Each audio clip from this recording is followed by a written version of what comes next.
I know most of you here tonight probably already are circulators, but we have petitions here tonight. If you'd like to become a circulator, see me afterwards. I know a lot of you are already doing it. Gina is like she's like my circulator girl over there. So we need to, I think, have you heard more about it? Have you heard people talking about it? About abolish property tax? When you're out and about, you probably, you of course. Know about it. Pardon me? Yeah. I know people who don't even know about it. Really? Yeah. Okay.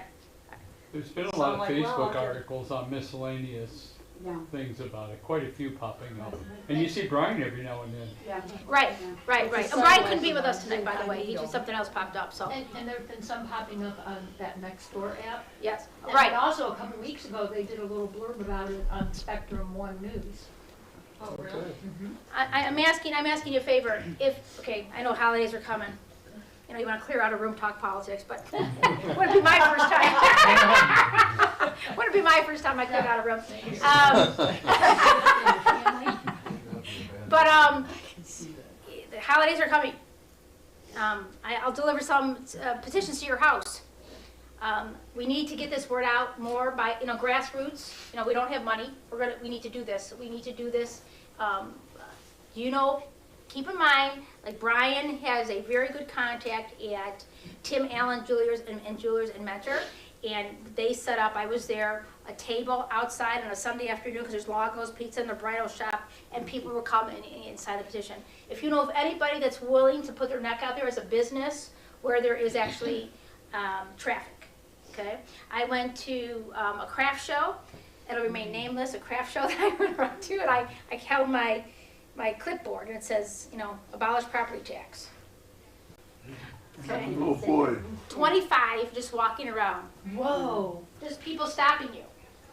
I understand the school had a Monday morning meeting about me. You're famous. They didn't like that I did that, but I did not ask. When I tell you, I did not, I'm telling you, you just hold it. Yeah. I mean, it was a clipboard, so it wasn't a T-shirt, it wasn't an act, it was just abolish property tax signed petition. Yes. Did anybody go and drop off petitions at the printers that went right off Manor Avenue at 306? I do not know if they did. What do you mean, like to get more print, to get more? He said he would circulate them. Oh, really? Yeah. So FedEx there, it's a FedEx? No, 306. I And, don't know what that is. What, Lakeshore? and, no, 306 and Manor Avenue, just to the northeast. It's Oh, No, the Kind of- FedEx is it's- by 650. behind. not 306. so Yeah. 306 in Menor. There is a printer Yeah. there. I All forget right. the name. Yeah. No. No, it's No, not it's Kinko's. somebody that does They something. do All right, signs. I work, like I'm right there when I tutor Okay. on Wednesday. All right. I have Yeah, it. stop in because that's where I got those signs made. Oh, okay. And he said, in fact, he kept a couple that he might have one in the window. But he said he would happily circulate them. Because Brian, just from Tim Allen himself, Brian said he picked up a bunch of signatures just from him. For a business owner just to have it on his counter, that's putting their neck out. And they did that. So thank you to Brian Massey and knowing Tim Allen and doing that. And, so if you know of anybody else, I would love to, Brian, John, myself, we've been out there. And just to be out there, out in the open, if you know anybody who would do that, sometimes it's too cold to be out there, but we know how to protest, don't we? Just dress in layers. Never mind. Just dress in layers. Pardon me? Just dress in layers. Right. Your hat, your If glove. people don't have to get out of their car and just pull up to you, that's what they like. So if you know any businesses that are willing to help us out with that, just kind of good amount of traffic, please do. And one more, I promised Molly that you would speak before we have our Mr. Zetzer. If you guys just little around to Matt. Oh, you gonna come up? Come on. Okay, great. Take your time. Slow and steady wins the race. Light crowd tonight. Oh, and there's no meeting in December, okay? Okay. And I'll let you know our next two meeting speakers, January and February. And we'll talk about elections after. We're few but mighty. Yeah. I know you know, because I've talked before about Marcel Sturbridge. I do want you to know that if you donate money to him, and I know that Mark knows this, if you don't have money, then nobody listens to you. But if you donate money for a statewide office, like $50, then you get $50 as a tax credit. So you're getting it back on your income tax, or $100 for a couple. So keep that in mind and go to Marcel Sturbich4Ohio.com. I have his petitions back here, and we're having a veterans event January 19th. So if you want to, I had invitations and I didn't bring them. If you would like to give me your phone number, I can get you invited to that event that he's going to speak. It's going to be at Liberty Valley Church in Northfield. We're inviting all the VFWs and the American Legions within 20 miles to come. So think about that too. Okay, thank you. Thank you, Melanie. And with no further ado, Mark Setzer, who's running against Dave Joyce. All right. No, we don't. Yeah, I do have some slides for a presentation about halfway through, and then I have some notes. I have a lot to cover, so I don't want to ramble, and I want to stay on focus, so just bear with me as I probably have to read a lot. But I did write it myself.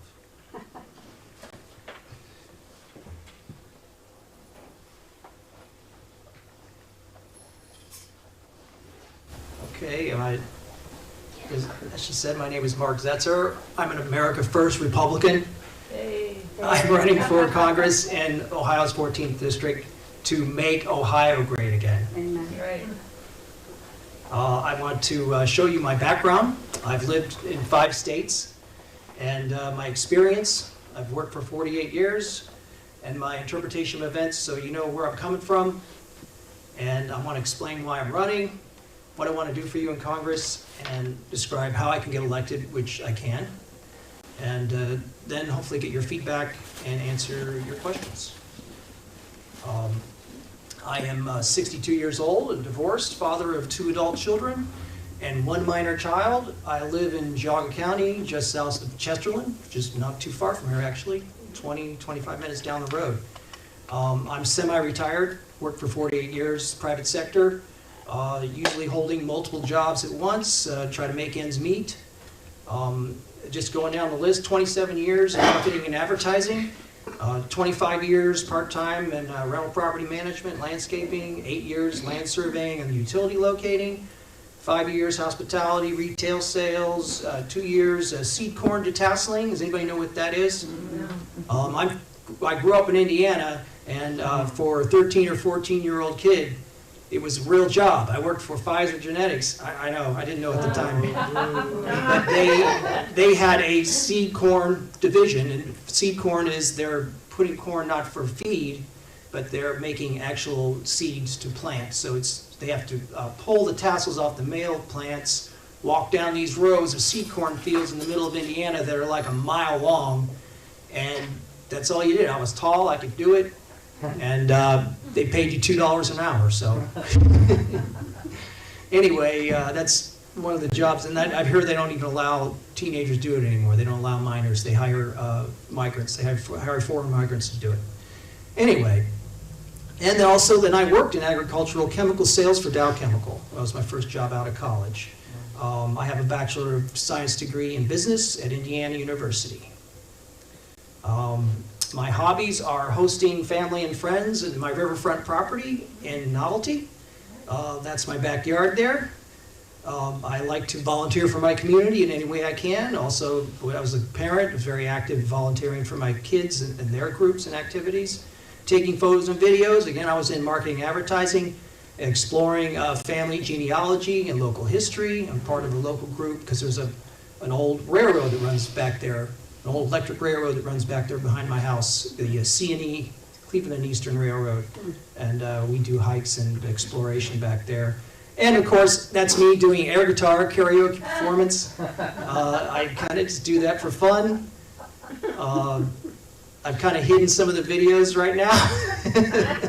We'll see, I'll probably put them back up. But I have a Star Wars video, so If you look my name up, you can probably find a lot of videos and stuff, because I was nominated, as you'll see as I go through, I was nominated for Congress in the 11th District in 2014. So this is a picture of where my dad worked. So I was born in Sandusky to married college students at Bowling Green State University. And then when my dad graduated, he was hired by General Motors, and he worked at the factory here, the Delco Remy factory in Anderson, Indiana. And that's where I grew up. And it's then it was about 80,000 people, and it was just a GM town. I mean, most of the people were employed by GM either directly or indirectly. So, as I say later, what happened to that town is terrible, because basically all those factories are gone, torn down. So I attended St. Ambrose Catholic Elementary. There's me with the circle. We attended Mass every morning before school. I don't know if anyone there knew that did that. I think we're the only, it felt like we were the only ones. You did? Okay, good. And I was an altar boy. We had to kneel on the marble floors with the sticky candles during the Mass. So Father Heilman and Mr. Stripmatter there at the top, and great memories. Just fantastic community. Loved it. Father Heilman, yes. Do you know Father Heilman? Well, Father Richard. his YouTubes. Really? Oh, really? Yeah, the He was one great that for us. Well, he was in Wisconsin though, if you're in. Oh no, this is Anderson, and I think he's deceased. Okay, okay, no. But his name was Father Heilman, yes, Okay. and great guy, man. Wonderful. Don't make a mistake during Mass. But, yeah. So in school, I excelled in reading, writing, and drawing. My favorite books were Children's Illustrated Bible, the 1968 World Book Encyclopedia, which my parents bought me, the whole set, hardcover. I still have it. That was the internet, before the internet, right? And they sent you a 1-volume update every year. And comic books and magazines, just really avid reader. But I also got out in the summer. I like to play baseball and fish in a nearby pond. That's my brother and sister, and a whole mess of perch, it looks like. And we would explore. That we were surrounded by farmland, and so we would explore and we could wander. And we're right next to Interstate I-69. My career goal was to be a writer like John Boy on the TV show The Waltons. I don't know, has anybody ever seen that show? My favorite, I still love it. So here I am. It's an important year for me. Was the bicentennial, 1976. I turned 13 years old, and I just became aware, I guess, not necessarily call it red pill, but just became aware of what was going on, because I could remember what it was like growing up in the 60s and 70s, and suddenly our family was struggling. We were struggling with very high inflation, and there were layoffs at the factories. My dad was in management. He wasn't part of the union, but we were all affected by that. So we didn't go on family vacations. We used to go to cities and stay in hotels. Now we have to go camping and sleep on the ground in a tent. The magazines and comic books I would buy would get thinner, and there's more advertising, and they're more expensive. I started working. I started mowing lawns, and I started tasseling the seed corn fields in the summers to try to make spending money. And then, of course, not only the factories were striking, but also the schools, the public schools. So I could tell America was in trouble. That's what I could tell. And I was worried, because I'm thinking about, I want to be like my parents. I want to have a family and kids. And so this was important too, because have you ever heard the rock group Rush? It's very famous. So this album came out in 1976, and I bought it, and my friends and I were really into it. And you opened it up, and it had all the lyrics, and it was like a rock opera. It was an entire story on one side of the album, and it was inspired by a novel. It said there, it was inspired by Ayn Rand, Anthem. So it was frightening, because it was about a dystopian future about computers controlling everybody. I mean, my gosh, look at us now. Now we're talking about digital IDs, and they're listening to us, and the Facebook and the social media is following us, and now they're going to set up all these data centers everywhere. What are they going to do? That sounds like the temples of Syrinx, where they had the great computers in the hollowed halls, and I'm like, oh my gosh. So anyway, I was pretty nervous in that time. I was very happy, though, that my parents one day, they met a guy named Ronald Reagan, an actor in Indianapolis. He was running for president. And he was a former Democrat, but he really spoke like he had the right solutions. And we had to make government smaller. We had to cut regulations and taxes and also preserve personal liberty. So I became very interested in his campaign, and I followed it. He was in the race, even though he's running against the incumbent, President Ford. He was in the race all the way to the convention, and finally he lost the nomination at the convention. So I really started getting interested in politics. Of course, he lost in the general election to Democrat Jimmy Carter, and then inflation and recession just got worse. In 1979, I turned 16. I started driving. I could work at different places and go further away from home, and I did different odd jobs part-time. Then I joined my high school Young Republicans Club because we're all worried about the economy, the economy of our city of Anderson, but also of the country. Also, I was appointed to what was called a Mayor City Youth Commission, and we tried to help out the city and do various activities to get youth involved in the city. And I was on there for 2 years. And then in 1980, I canvassed for Ronald Reagan in the general election, going into actually Democrat neighborhoods, factory workers. And they were all open to the idea. I think this is what we called the Reagan Democrats. And they were suffering from inflation, layoffs, and they're like, we need to change. So Ronald Reagan, as you know, won a landslide victory, and I was very hopeful. And I was considering about going to law school, because now I was involved in all this politics stuff, and said, Mark, you have a future in politics, and you want to go to law school. And I kind of pressed my girlfriend. That's a prom date, and she thought I'd be a big shot, you know. Anyway, I went to Washington, D.C., Presidential Classroom of Young Americans. It was a program. It was a week-long program in Washington, D.C., very influential. And then I was an Indiana State House page. However, I went to Indiana University, and she stayed home and married a guy and got pregnant. So I went to IU, and I enrolled in business school. I did not go to pre-law because President Reagan's going to make America great again. That literally was his slogan. I don't know if anybody remembers that. It was Make America Great Again. He didn't promote it as much as Trump did. But so I was very confident that I don't need to be in politics anymore. I am going to make my fortune so that I can have a family and provide what I had growing up. So I cast my first presidential vote in 1984, and it was Morning in America. And there we are on spring break. That's me in the middle, and that's my school ID. So I graduated in 1985, experienced dismal job prospects. First job, as I told you, was at Dow Chemical at the Chicago sales office for agricultural chemicals. I got laid off within a year, downsizing across the whole company. Then I moved around. I moved to New York City. I'm really going to make it big, right? Not necessarily really big. I just want to be able to afford to live. And the Rust Belt is not looking so good. Anyway, it was a company called Cooper Rand. It was direct mail marketer. They sold stuff through the mail. That was before the internet, right? But then I was laid off because the stock market crashed in 1987. So I started working back in restaurants. I had been a busboy before college. And so now I'm a waiter and a bartender. Wow, 4 years of college and I'm a waiter and a bartender. But that's when I voted for Libertarian Ron Paul. He was nominated for president in 1988. And I just didn't see any solutions after Ronald Reagan. So then I finally got a job in Shaker Heights. So this was an actual good job. It was related to what I studied. And I started that in 1991. But then another recession came. I'm worried. And so I voted for independent Ross Perot. I don't know if you remember him. He was a businessman. He was not a politician. He was from the private sector. And he really talked a lot of sense. So I'm kind of open to anybody who's going to help the economy. That's what I'm looking for.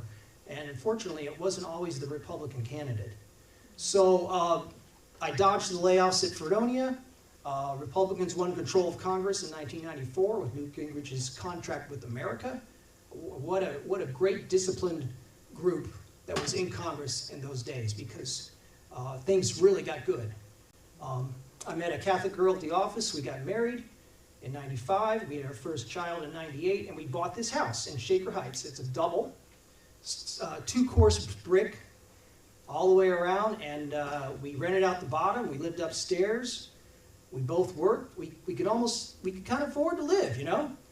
It was hard. It was like my dad, you know, supported a family on one income, and we had 3 incomes.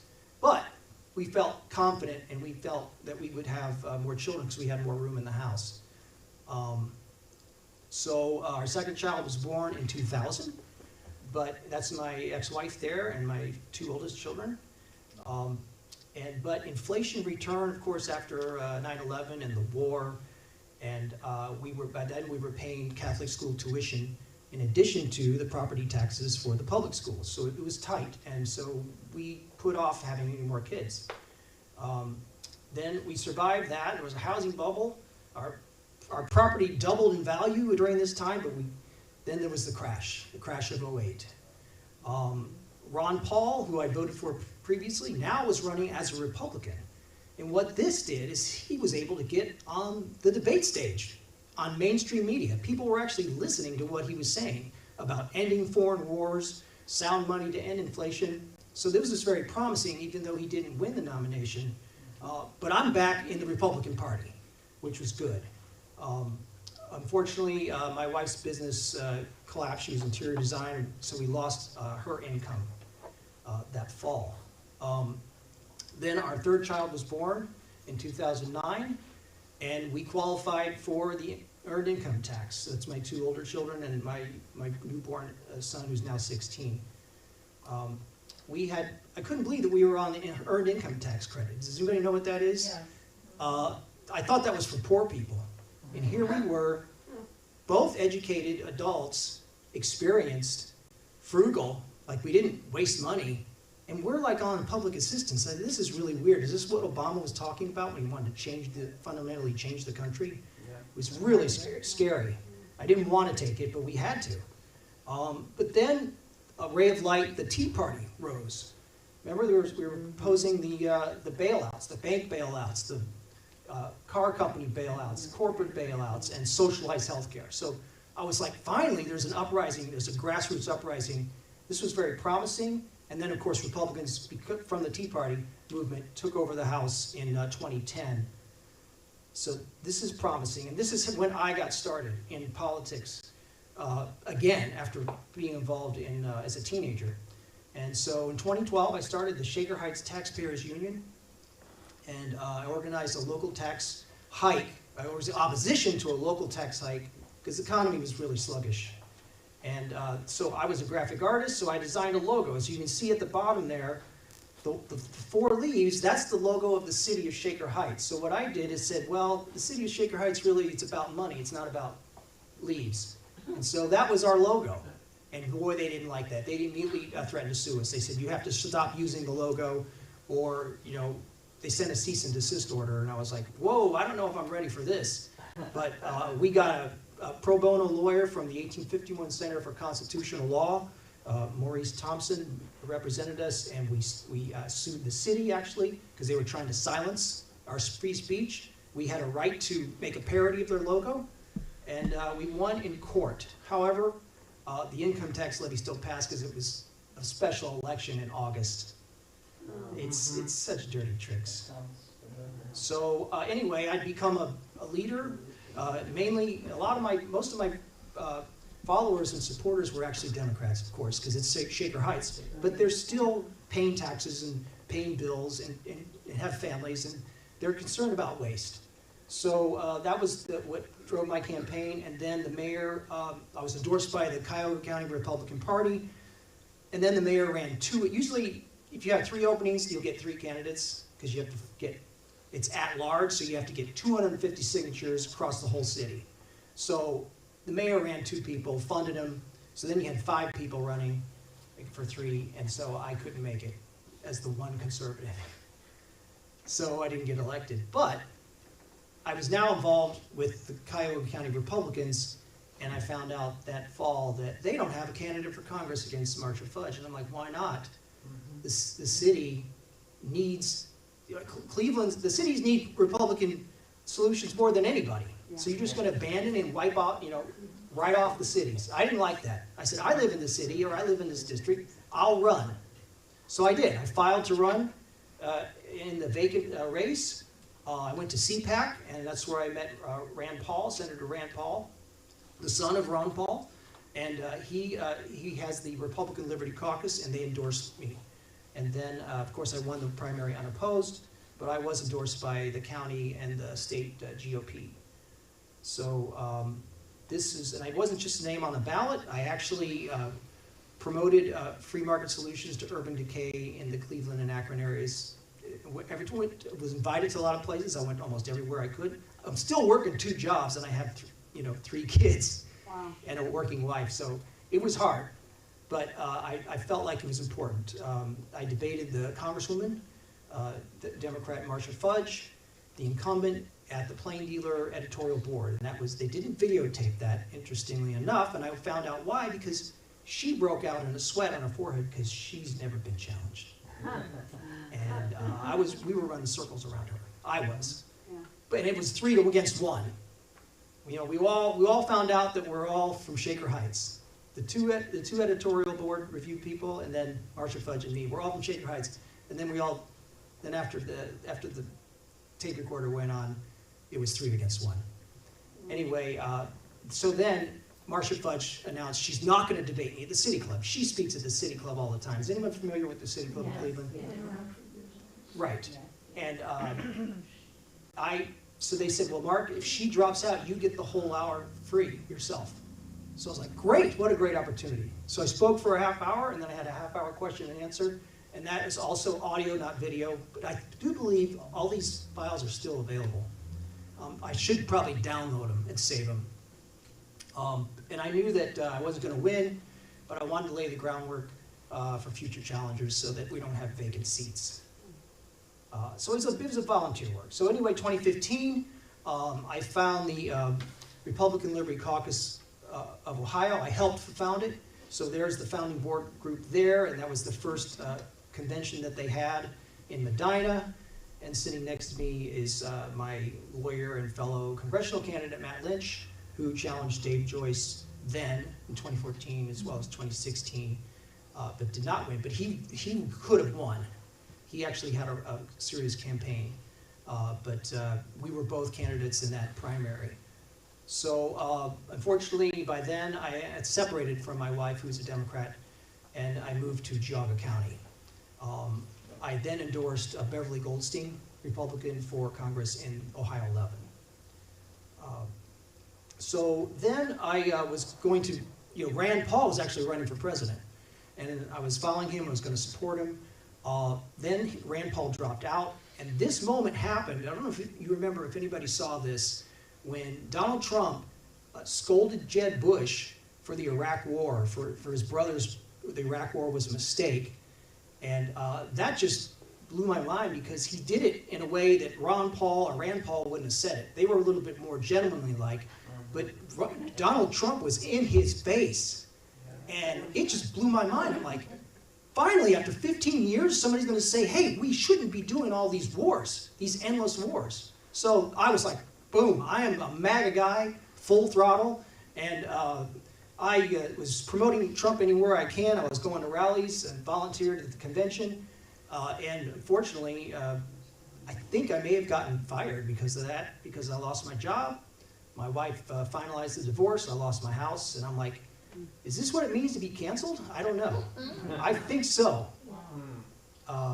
Pretty much lost everything. So anyway, it didn't disturb my spirits because that was the night. This photo was taken by Plain Dealer, or Cleveland.com, the Cuyahoga County Republicans watch party.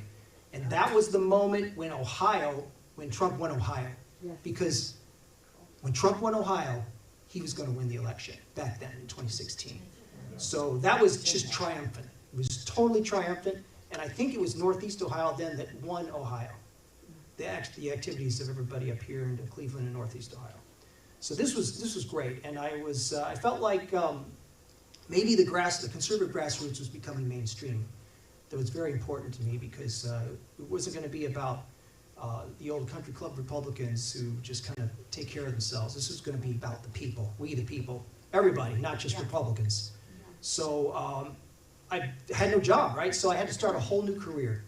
And I'd always been an outdoorsman and a scout leader, and so I became a surveyor in 2018, and was able to buy my own house in 2019. So this was, you know, one of the few times that I've ever experienced general prosperity, really, just being a working man. It was in the 1990s when I was able to start my family, and that was an extended period. And then it was Trump's first term, like 2 or 3 years, where I was able to like totally restart my life. It wasn't easy, it was hard work, but I was able to do it. I was able to actually keep up with inflation. Bought my own house. So that was good. Then of course, I look very stern in this picture because we all know what happened in 2020, right?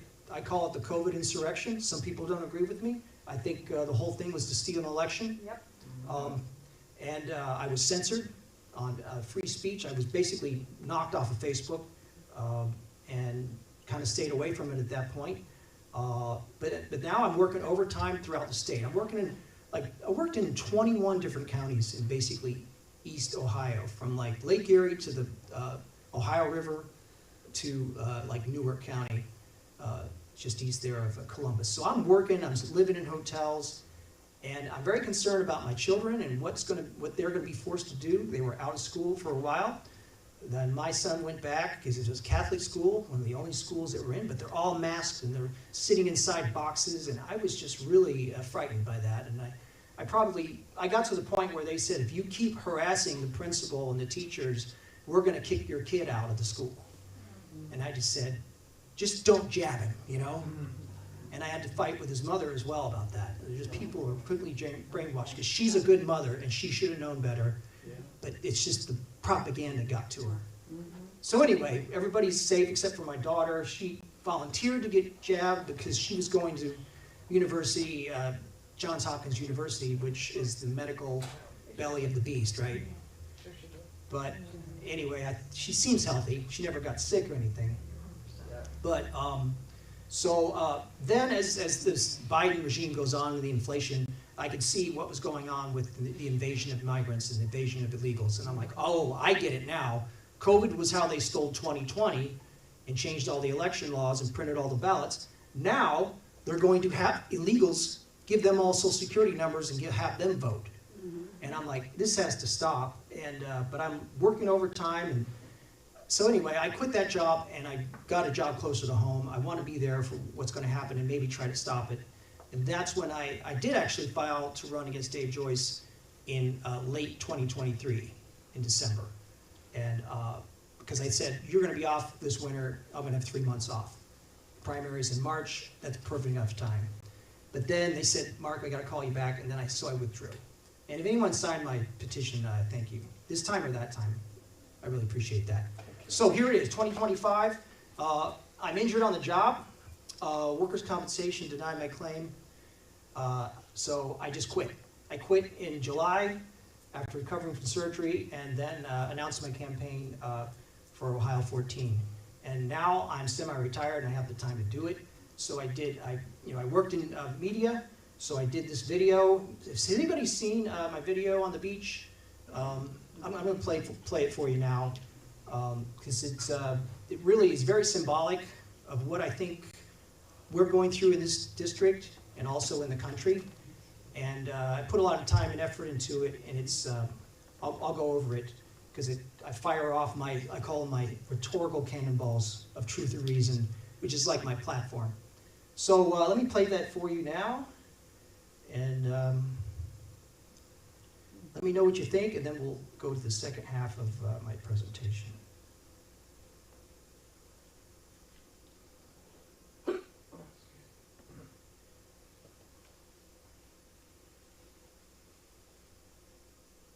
Is there no sound? Unmute the little speaker there and all that. Is that muted?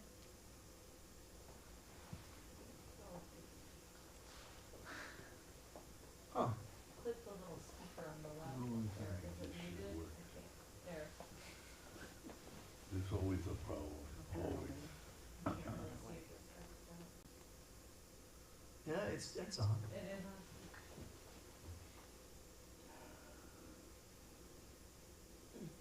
Huh. Because it sounds great. It's the 1812 overture. That's unmuted there, but it's not. Okay, yeah, it's unmuted here.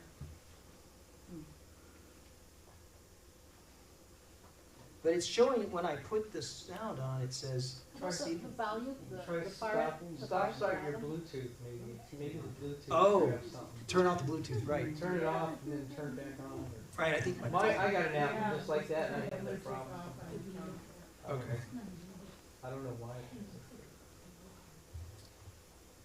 And then maybe the Bluetooth is on here too. Yeah, on the Apple. Sorry about that.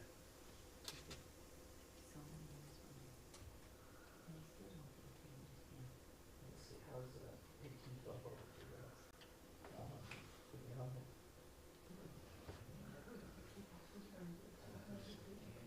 Yeah. All right, let's see.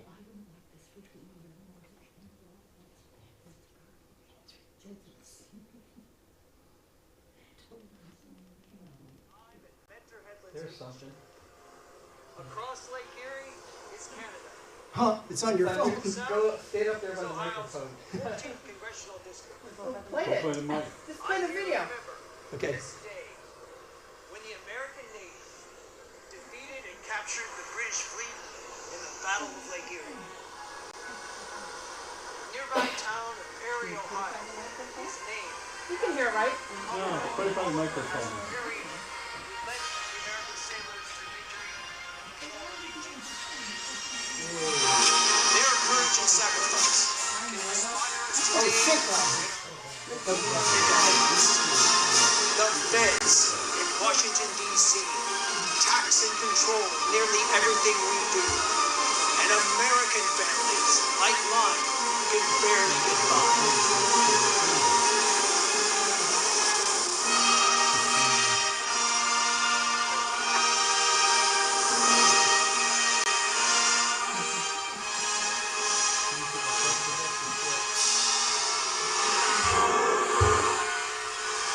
This is Commodore Perry's battle from the USS Lawrence. After being pounded by the Japanese and taking 80% casualties, Perry did not give up the ship. I was glad by road and he fired to the undamaged USS Niagara and Enterprise, firing engines inspired by this battle. And against the wind, I declare my candidacy for Congress in the Republican primary. Join me now as I set sail on a grassroots course to break through the establishment line and fire raging cannonballs of truth and reason to the left and to the right. I'm Republican Marxist, and in the Battle of Lake Erie, for America First leadership in Congress. I approve of these orders. Hard the starboard. Drop the sails. Double broadsides. For individual life, liberty, property, and the pursuit of happiness. Fire! Sound nice.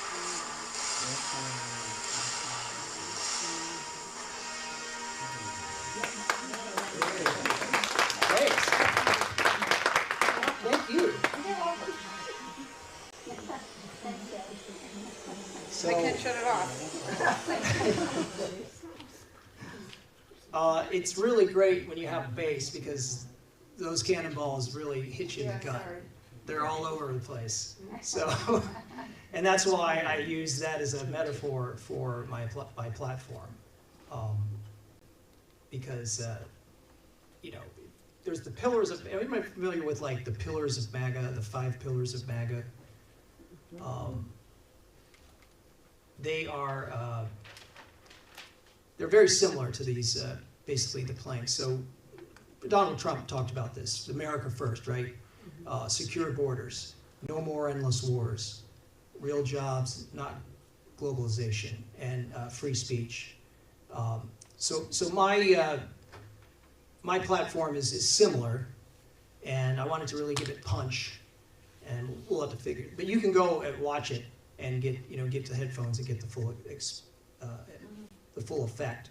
But it's very symbolic because the establishment versus the grassroots is. We all know the money's in the establishment.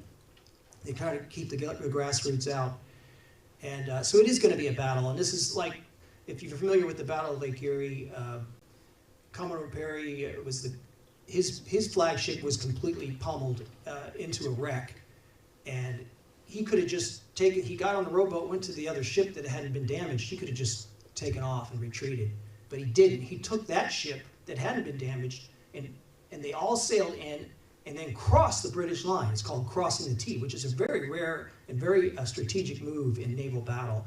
And he was able to fire double broadsides and basically capture the British fleet.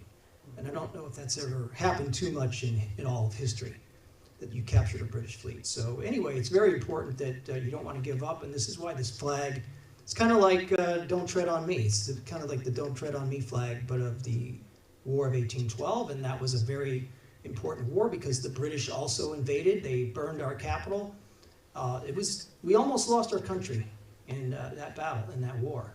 So I ran out of slides, but let me get my notes.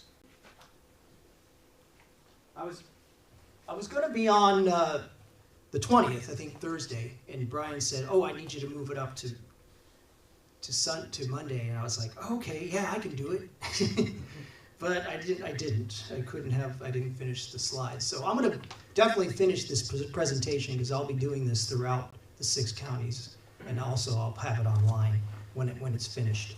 But so I want to go through my cannonballs. So limited government is cannonball 1 that you saw, and I don't think people don't really understand what limited government is. We've kind of been living in this massive government for so long, and at least my whole life.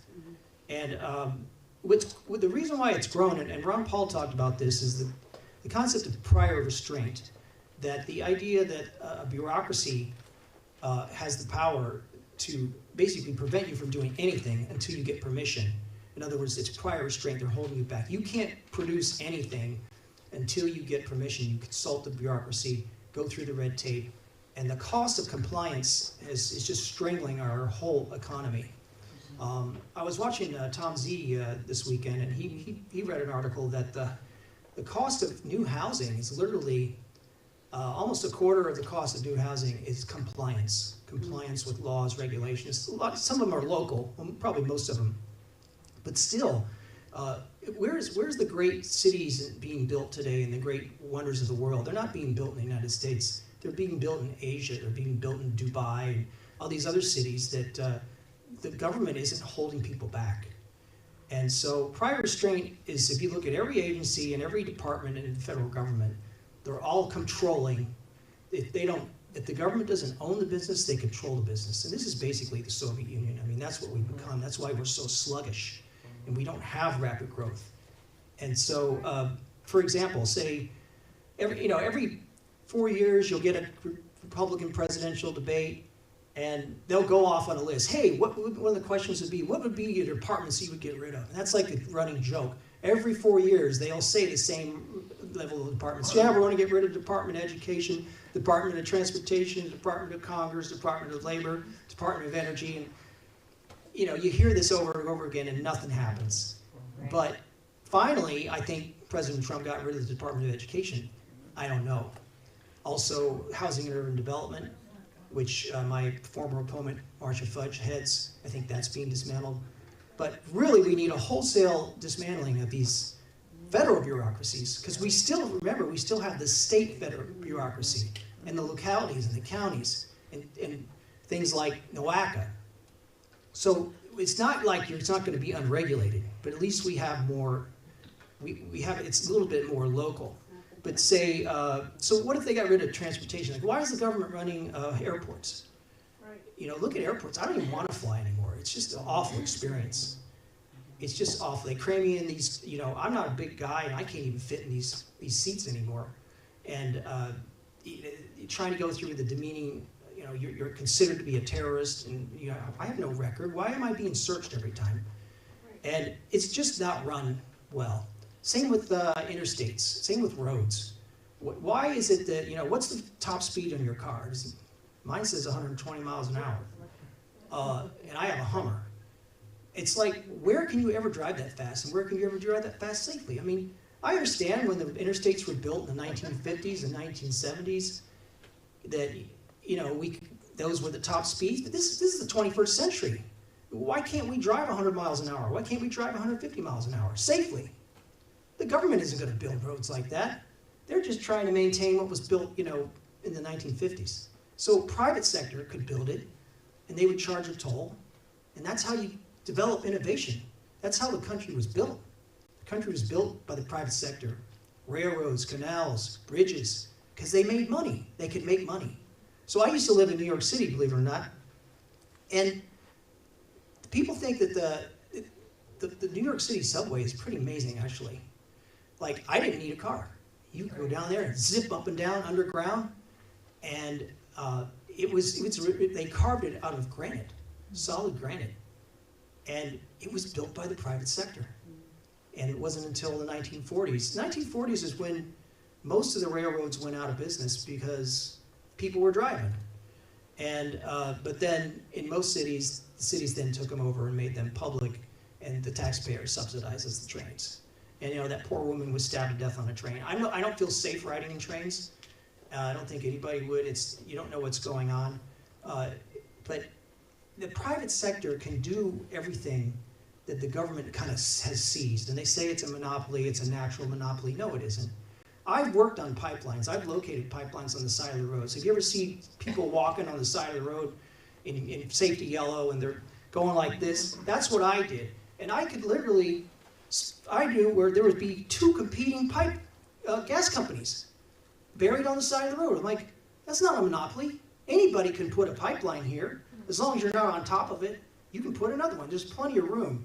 The road right-of-ways are a gold mine for burying utility lines. There's so much room for them to do it.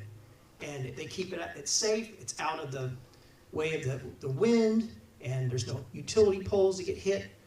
And there's just not any innovation.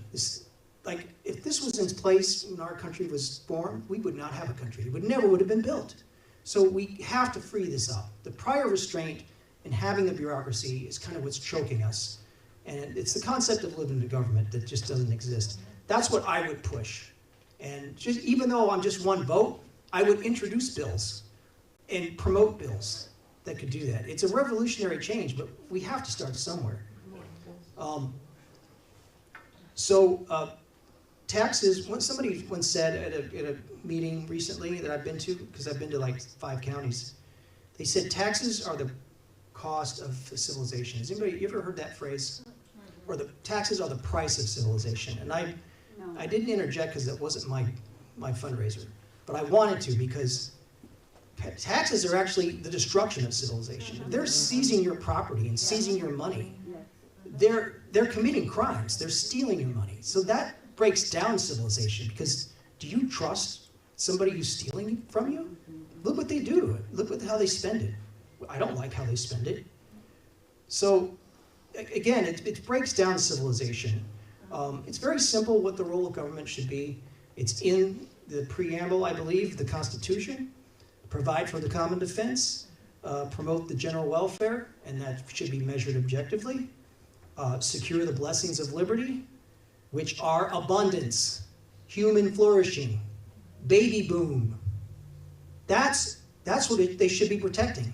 Instead, they're saying, oh no, don't have kids, you can't afford it, climate change is going to destroy the world. What I think the government should not do is try to deliver goods and services, and that's at every level. This is where we're running into. I see it at the local level, the national level. They can't deliver services. They can't respond to markets and budgets and customers. They have none. So, Cannonball 2, sound money. This was made popular by Ron Paul. You ever say, oh, I remember back in the day when you know, a gallon of gasoline was 40 cents a gallon, or, you know, a comic book was 10 cents. 25 cents. Yes, yes. And then we all kind of, sometimes we all share this, and it's a common thing. Inflation is not normal. Did you know that before the Federal Reserve Bank was started in 1913, the U.S. dollar actually gained value from 1776 to 1913. The U.S. dollar gained value. It only gained 8%, but it didn't lose value.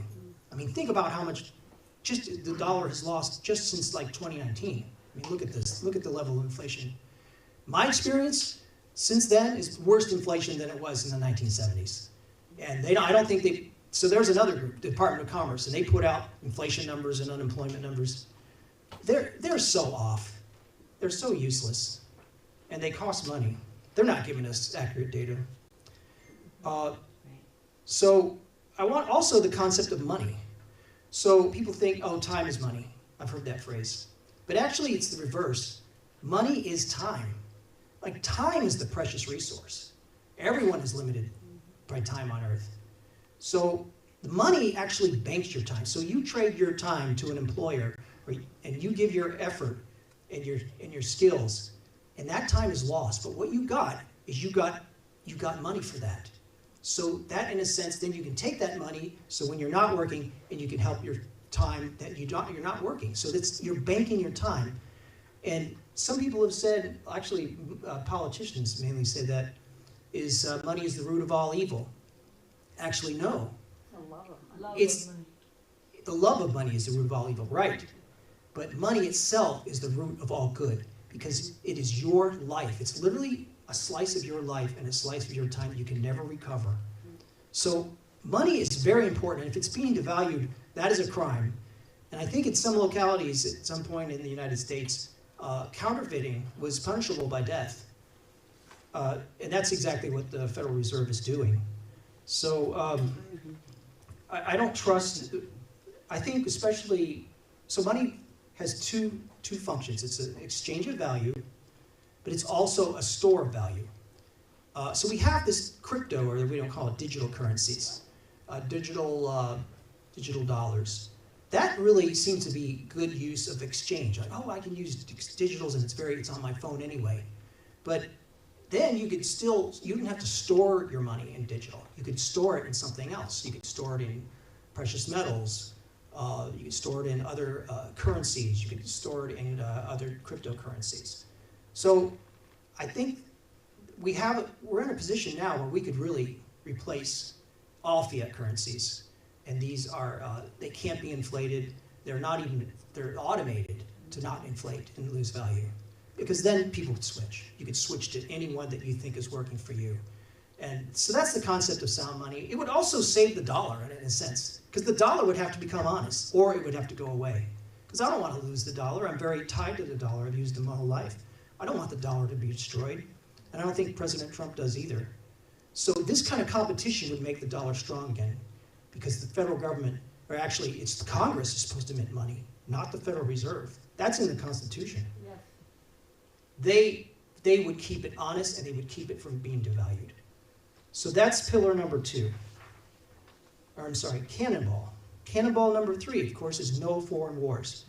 I've grown up watching Vietnam War on TV, and I always used to ask Dad, this must be World War III, right? And he'd say, no, son, it's actually a conflict. And I was like, well, what's a conflict? Dad, they're killing each other. This is terrible. Look at all the blood, you know. He's like, no, it's complicated, son. It's a conflict. And I go, well, are we winning? Because they're just a poor third world country. And he's like, no, we're not really winning. And I couldn't understand what was wrong. I said, this is terrible. This is absolutely terrible. These American soldiers have to go over there. Excuse me. And for any veterans here, thank you for your service. And this goes on and on, right? When I was growing up, unfortunately, or fortunately, there were no wars. By the time I was out of draft age is when they started in 1991 again with the Kuwait war in Kuwait. And then it just goes on after 9/11. It doesn't seem to stop. And now even President Trump seems to want to start wars. And so this is very, I know he's under a lot of pressure by people who make money, by war profiteers, but still, this is not good. And I hope that we have to keep them on course. We have to keep President Trump on course, and we need a leadership in Congress to keep the Congress in course. No foreign wars. Also, no foreign workers or no foreign students. We Americans, especially if they're subsidized, and I don't think universities and colleges should be paid for by the government.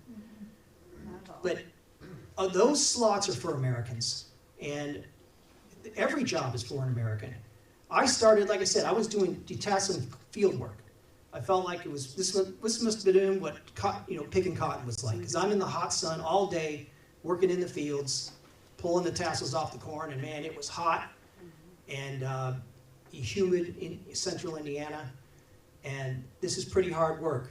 And then as a surveyor, I've worked in all weather, freezing cold, super hot, biting dogs. I actually went to the hospital from a dog bite. Almost bit me in the neck. And I put my arm out and he got me right here, so I got these big scars.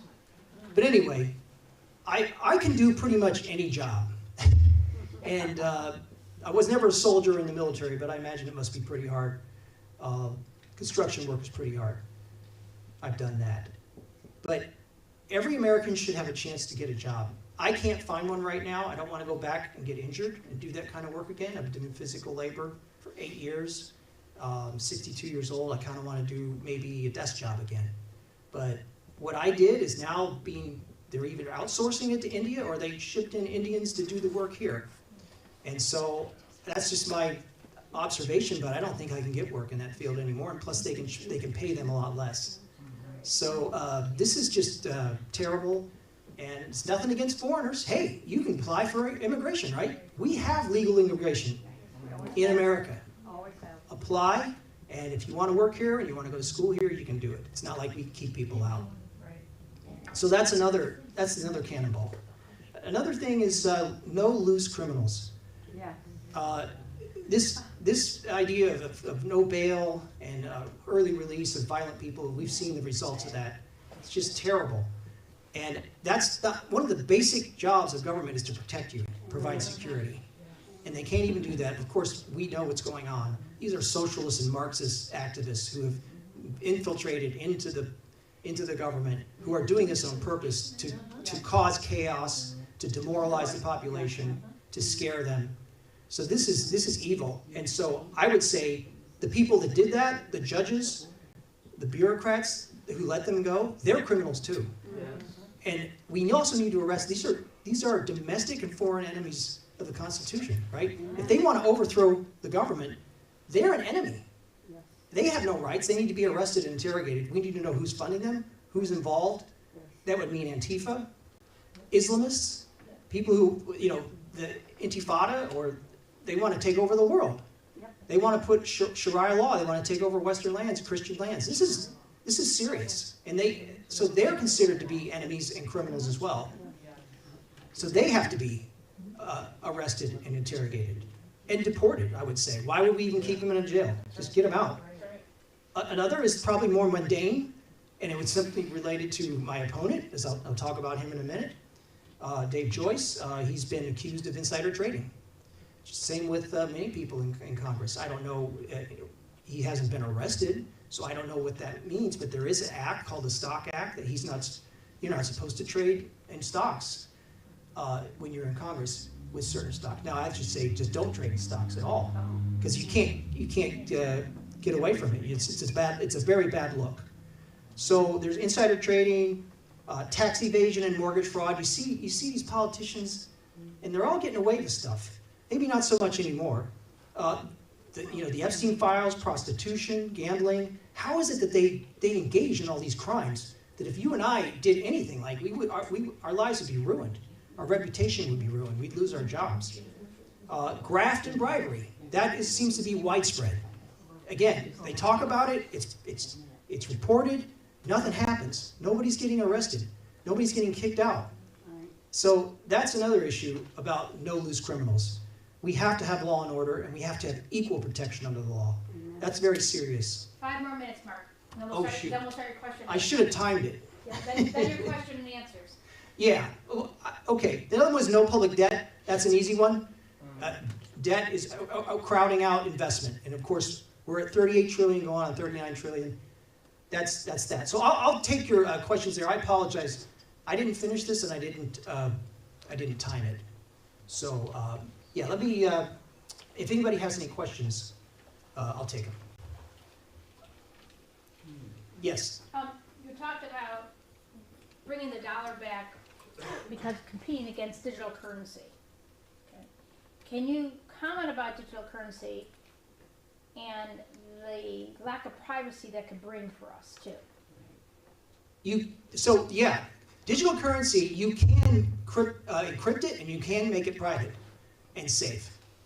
That's not, I don't think when the government talks about a digital dollar or digital currency, that's not what they want to do. They want to get into your data, they want to totally control you, they want to tie it to all your social media and everything else. That's not what I'm talking about. That's different. I'm talking about a totally private and secure digital currency that you choose and you can change all the time, and it's not biometric because you can't change your biometrics. It's password driven, and it's a very long password, and these are all blockchain, and it's very secure. But that's not what most governments are trying to push.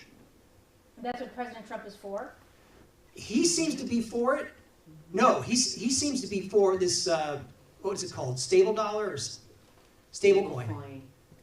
I don't trust it. I don't think that's what I'm talking about. Right, I'm certainly not going to get stable coin, and I'm very suspicious of it. Yeah. Okay. So look up a secure encrypted blockchain currency. I think that's what we're talking about. That's something that we can trust, and we control it ourselves. And also, something that's based, you could also have old-fashioned currencies based on precious metals, gold and silver. I think there would be also a market for that as well. A number of us have gold backs. That's another alternative. Did you ever see the gold backs? No. Yeah. It's people have some here, but it's actually gold. Right here. So it's like a note. Yes, yes. Oh, it's physical. Is it gold threads? Gold. Yeah. Oh, no. There were 24 karat ones, gold in fives. different, So it's made into a foil. yes. Wow, I've never seen that. It's spendable. That is awesome. Who takes them? Right, because It's the, Nobody legal in tender Ohio- right there are a now. It's couple legal in tender in Utah. Utah. It should be legal Nevada, tender everywhere. Wisconsin, South Dakota, New Hampshire. because they didn't have that technology No. back This is then. since 2011. And that's where the silver notes started, because people didn't want to carry around heavy coins. Right. So they had the note. Okay, we'll keep the heavy coins in the bank, and here is a note, a promissory note, that if you turn that in, you can get that silver from the bank. But now we can create foil. We can create foil. That's bullion, backs that paper money. But this is actually, you're carrying gold. Itself gold. This is gold. That is great. Are I've you never seen saying that. different denominations or different Different, thicknesses? yes, this is the one, this is based on the spot price of gold, which let's say it's $4, this would be $4. This would be 5 times 4, this would be $20 worth. Is it heavier? Is it physically heavier So than do you, that I one? mean, like, That's what I'm asking. No. You shouldn't. Then, it's still like a So it's still regular paper dollar. a note. It's still a note representing, even though You this can is melt it actual down. gold. Okay, but then there are different thicknesses for different values, There's- yes or no? Yeah. The amount Okay. of gold in it is down here, like Okay. 1,000th of an Okay. ounce. Okay. And that's Right. the one. I think the concept of sound money means that you have choices. Yes. You don't have, a fiat means it's one currency. Legal tender means you can only use the US dollar in this country. And that is tyranny, Yes. because then they can take that currency and destroy it, and everybody's losing the value of that money. So there's so many opportunities for different types of money, physical, digital, whatever you're comfortable with. And that's what we need, and that'll make our economy thrive. Yes. Any other questions? Anybody else? Molly? Have you spoken to Dave Joyce? I said hi to him when he voted. I was working the polls at his precinct. I don't know if anybody somebody set that up on purpose, because I thought that was ironic. And I'm at the front as he's walking in, and I'm thinking to myself, is he gonna vote? Because they're off, they're shut down, right? And I'm thinking, oh, he wouldn't vote in person. He probably voted absentee. And then in walks Dave Joyce, and I was like, hello there. And he kind of chuckled at me, and then as he was walking out, what? He knows who you are. Oh yeah. But everybody, I say hi to everybody who walks in, and they're all like, hello, how are you? It's a beautiful day, and people are pleasant. But Dave Joyce was kind of like, Can you like compare and contrast like your differences of opinion and Right, differences so- between you and Dave Joyce? Yeah, the best thing was it's called Ohio Rhino Hunter, or I forget what it was. It's on X. Anyway, he put up this comparison chart. He did an average of 8 conservative scorecards, congressional scorecards. So there's all different scores, and the average, he averaged every one. And Dave Joyce is absolutely one of the lowest. He's like at 50% out of 100. And the average Republican in Congress is about 75%.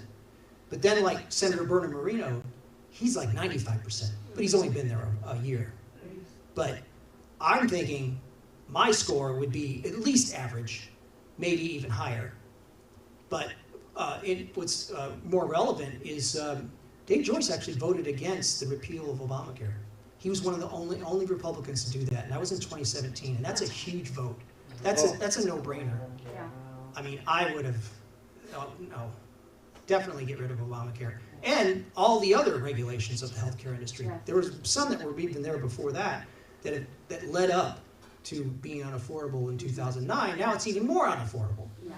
Also, Dave Joyce voted to give amnesty to illegal aliens at least twice. Now, he's been in office now for, this is his 7th term. So he's got a long record. Whatever happened to term limits? Yeah. Yeah, You know, I mean- well, it's me. Yeah. It's the founders in their wisdom said that the House of Representatives was going to have to face the music, was going to have to go to face being reelected or voted out every 2 years. So a congressman is really, or a congresswoman is almost in constant reelection mode, which is good. They should be. But I think over the years, Dave Joyce has gotten pretty comfortable, and he's not so worried too I've much. been told he'd be elected. I haven't seen him very much at all. I've been out to 5 counties now since April. I've seen him twice, and he wouldn't talk to me either. So he's not, I don't think he's too worried about it. I don't think he's, some people say he's not going to run again, that if he wins the primary, he's going to pass it on to somebody else. He'll, like, that's how he got in. Does anybody realize that? Dave Joyce was actually appointed by Steve LaTourette.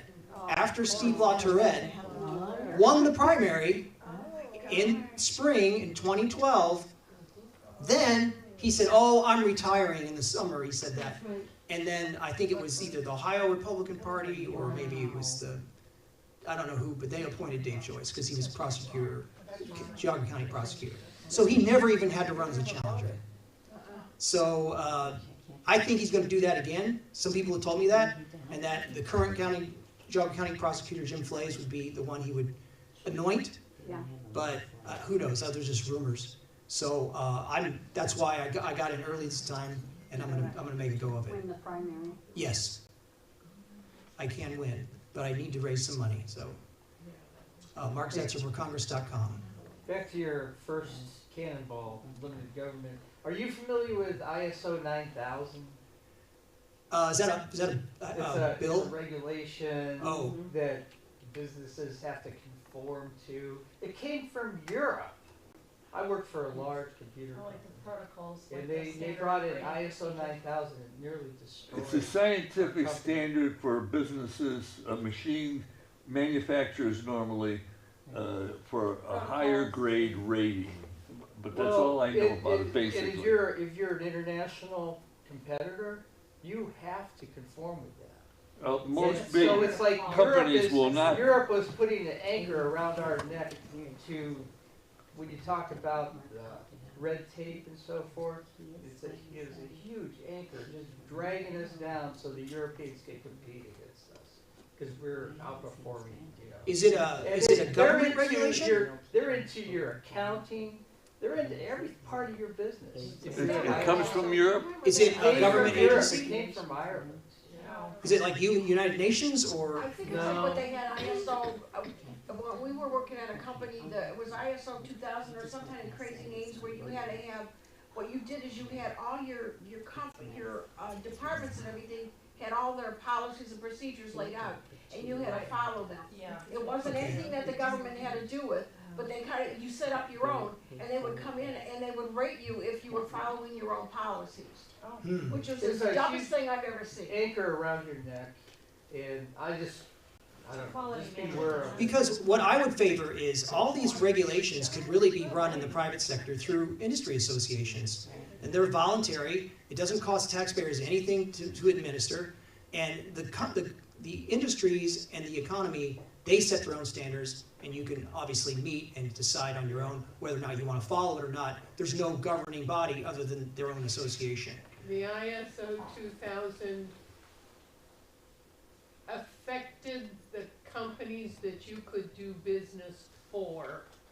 I worked at a collection agency, and if we wanted to be able to collect from banks, we had to be ISO 2000 compliant. And there's all kinds of regulations. Well, banks are very heavily regulated, and that goes back to sound money. We really need to bust up the banks, because if they can enforce that, they can enforce a lot of things. And then also the concept of being debanked, politically debanked. And that's because the banking system is heavily controlled and not really free market. There used to be, remember the Swiss banks? Remember the concept of the Swiss banks where supposedly they were independent? I don't know if they are anymore. But that was a value, and Switzerland got wealthy having the Swiss banks. You know, it was secure and private. Imagine, we could all have secure and private banking and secure and private money now in our phones or anywhere, but we're not allowed. So sound money is so important to reviving our economy. Yes. Anyone else? Yes. The problem with no foreign workers, I mean, if they're proper, they should be, because we don't have enough American workers at all. Well, I think I've been in employment. I agree. 25 years.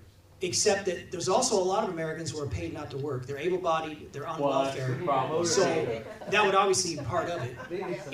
No able-bodied person should be on welfare. And to be honest, anybody who needs help can get private charities. We don't need the government. The government is not doing it cost-effectively. Amen. Should be from the church. Thank you for having me tonight, and But you'll be around for questions, right? yes, exactly. Thank you very much. Do you have a schedule where else for speaking? Not yet. I don't have any